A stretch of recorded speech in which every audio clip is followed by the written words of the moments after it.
Welcome to the Sunday Update. I'm Nath Gardner.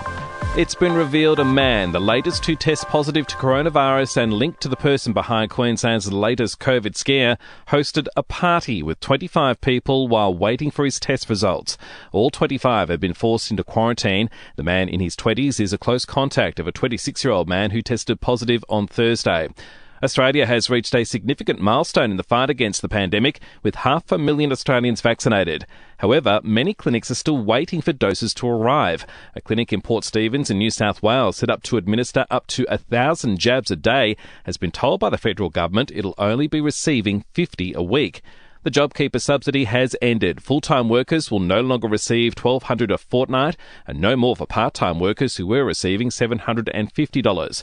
Dr. Cassandra Goldie from the Council of Social Services says many could be plunged back into hardship. This is going to be affecting millions of people over the coming days and weeks ahead, and we're very concerned about the financial impact for people as people do their very best to try and secure more work. At least 6 people have been killed after a tornado has cut a path of destruction in the US state of Georgia. More severe weather is forecast for the region. And new drugs are being added to the pharmaceutical benefit scheme for those with breast and lung cancer and asthma.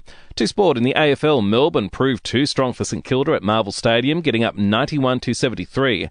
Winning coach Simon Goodwin singing the praises of young forward Isaiah Pickett, who booted 2 goals. You sit there on the sideline as coach, and you love watching him play. So, he's still got a lot to learn and get better at, but he's a good player. While on the Gold Coast, the Suns thumping North Melbourne by 59 points. Earlier, Essendon going down to the Power, and Sydney beat Adelaide by 33 points. There was carnage at Western Sydney Stadium in Parramatta's 28-4 NRL win over Cronulla.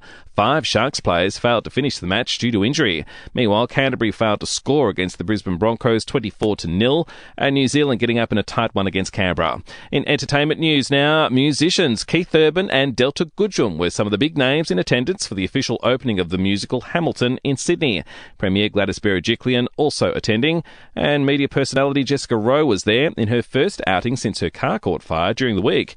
Hilary Duff has given birth to her 3rd child, a baby girl, naming her May James Bear. The event was a real family affair, apparently. The 33-year-old was joined in the birthing pool by her 2 kids and her husband. And actor Emma Stone has reportedly given birth to her first child, but no word yet on whether it's a boy or girl.